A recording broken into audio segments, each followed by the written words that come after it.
Hello, everyone. I'm here with Dr. Terry Levine. Terry is known as the business mentoring expert with a heart. She's one of the world's top business marketing strategists.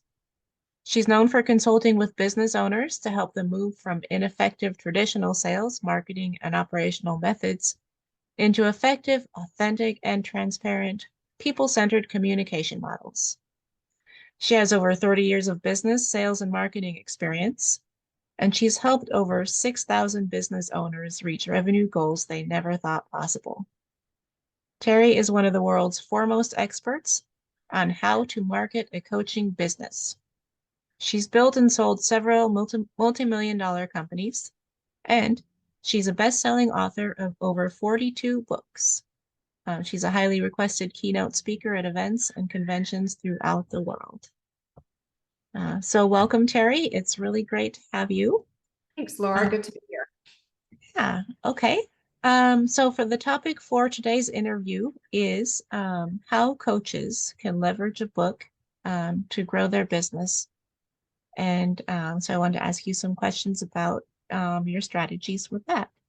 Um, for you, what do you think are some of the biggest benefits to authoring a book for coaches and healers?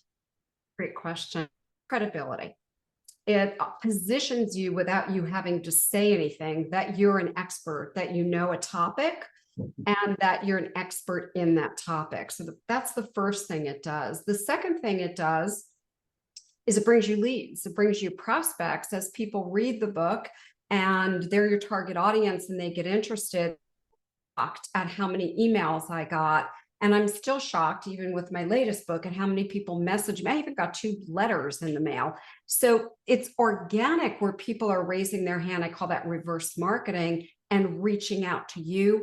And you don't have to walk around telling people all your accolades. The book shows that you have the knowledge. Just give it away freely. People can hire you to implement or for their healing or whatever it is.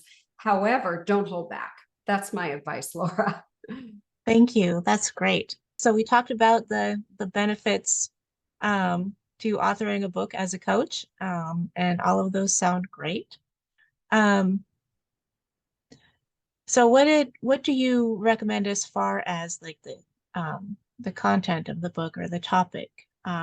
What are some great things to write about as a coach? So, whatever the result is that you give clients, so my latest book, The Conversion Equation, teaches the 4-step process that I teach my clients that has them get a conveyor belt of qualified products you teach or that you help people with or you help people heal with. That's what your book should be about. The problem that I see, Laura, is people write off-topic books. And that's not going to position you as a credible expert or an authority. And it's not going to appeal to your niche. You're not going to get hand raises. And, it might feed your ego. It's certainly not going to feed your family. So my advice is that whatever the topic is, I just ghost wrote a book for gut health. So I took all of her best content about gut health and we teach it in the book. And then we let people raise their hands, right? We put in a couple of call to actions like, hey, if you want help with this, or here's a free assessment you could take. So you can put links in your book. Don't put too many because then it becomes like a big advertisement and not value. Does that make sense? That does make sense. Yes, thank you. Yeah. Yes, it is very important to write with your reader in mind, addressing what your reader wants to know and what they need to know. So important. So And let me piggyback on that. That means before you write a book, you need to do some in-depth research. What are all the feelings my target audience has now? The feelings of the frustrations, the anxiety, what's up for them? And you also have to do research on what they actually want this because they might not. Do some mhm, research. Like I knew for a fact people want to get leads organically every day and they don't know how. How did I know that? I asked questions. I surveyed my audience. I said, if I was going to write a book, what would you like to know? And then I included all of that in the book. So I just wanted to back up and make sure mhm. people that. Is that helpful? Yes, yeah. Yeah, and if you're a coach and you want to put a book out there that will attract more of your ideal clients, then it might make sense to look at the clients that you already have and look at what questions they have, Right. especially the clients that you want more of, and write for those, and they will read the book and reach out to you, hopefully. Yeah. That's a really great tip. And that's basically also what I do in my books. I use case studies. I use real examples of real ever, and I show the process. Like, here's what we did, here's what we implemented. So if you're similar, own a similar business, you could just take that idea and install it in your business. So the more help that you can give and the more case studies, people will respond. They will raise their hands and organically come to you. And the first book that I wrote, Work Yourself Happy, gosh, I don't know, 2000 or something. As a direct result of that book, I got my first keynote for $25,000. So a Wow. lot of doors will open as you get a book out there. Just make sure it's good content. Don't have to write, a 300-page book or a 200-page book. However, you don't want to write like a 25-page ebook. That's more like a lead magnet. I recommend that your book is 150 pages or so. That also allows to have a. And then I get asked the question a lot. I've worked with major publishers, Simon and Schuster, Wiley. I've also worked with small press, and then I also self-published one book. I get asked, what should I do? Well, Mhm. if you want to go get a publishing contract, and by the way, I got my publishing contracts back in the day where you're paid 80, 100 grand to write a book. It's not like that anymore. It's a lot of work. You're going to have to do a lot of pitching. It mattered to me back then because there was a lot of money in it. It doesn't matter anymore. Small press is actually very good. My small, and by the way, big press doesn't market your book. They still expect you to market your book. And you have to have a massive social media following, a big email. You have to have a lot of things to get a publishing contract. A small press is going to take you with a smaller audience as long as you have good content and are willing to do a ton of marketing, because they don't sell books, they don't need you. And then it's so easy to write a book and put it on Amazon, on CreateSpace. And you can have a book up there in 24 hours. You just have to, again, be committed to the marketing. The book writing process is fairly easy. The marketing takes work. And I tell people this up front. If you're not a Stephen King or, Bill Clinton or something like that, your book on Amazon typically in its lifetime sell more than 100 to 200 copies, unless you are doing some major marketing. Books typically on Amazon do not have a lot of readership because there are so many, unless you're marketing. So when you write a book, which I want you to do, be prepared to do the marketing or to work with someone and get some help doing the marketing. I hope those tips are helpful and not too many. Yes. Yeah, that's great. Thank you. And I know this relates to coaches, consultants, and healers. Hmm. Be thinking of anything other than what can I teach? That's Yes. really the question. I see some of the drafts and I'm like, that's just a way to try and get people to respond. And, people get that. Please do not use AI to write your book. I just read 3 books all written by AI and they were absolutely horrible. Use your brain, use Yes. your voice, use your head.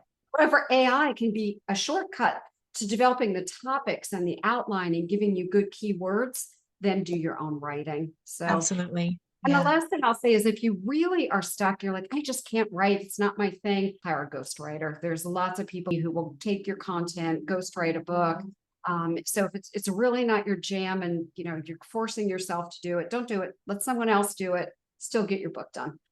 It's exactly. Yes. Yeah. And it's still, it's definitely still your own book when you work with a ghostwriter.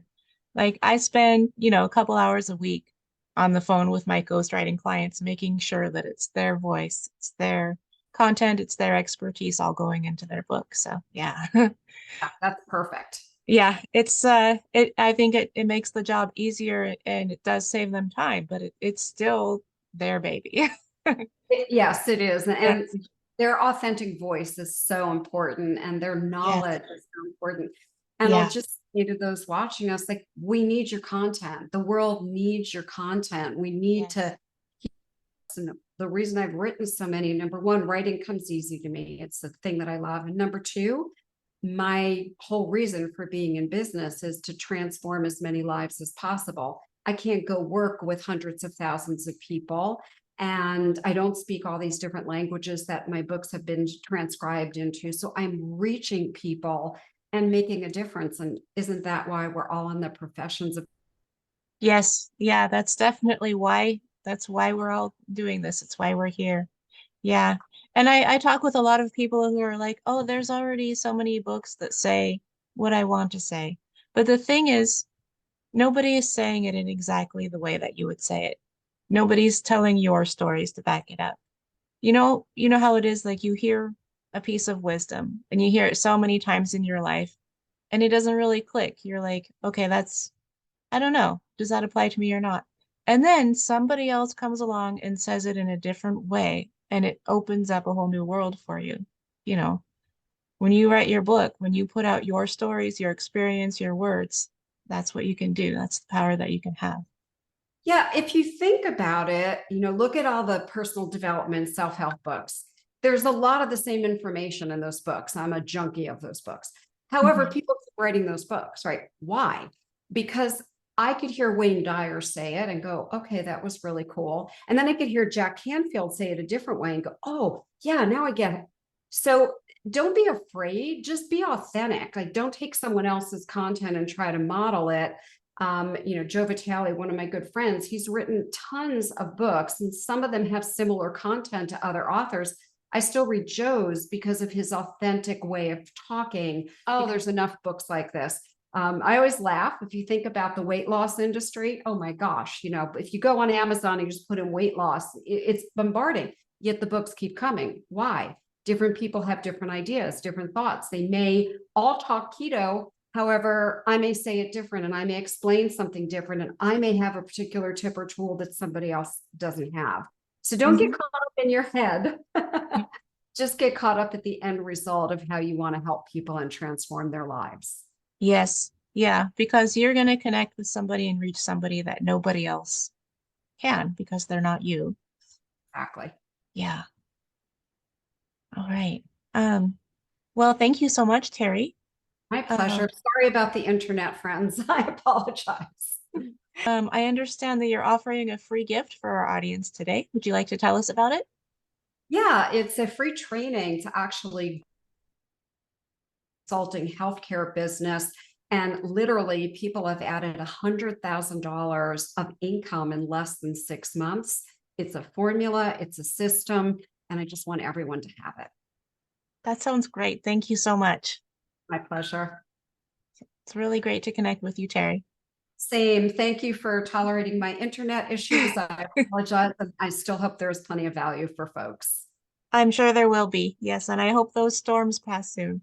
Thanks, Laura. I appreciate it. Yeah. Okay, bye-bye. Bye for now.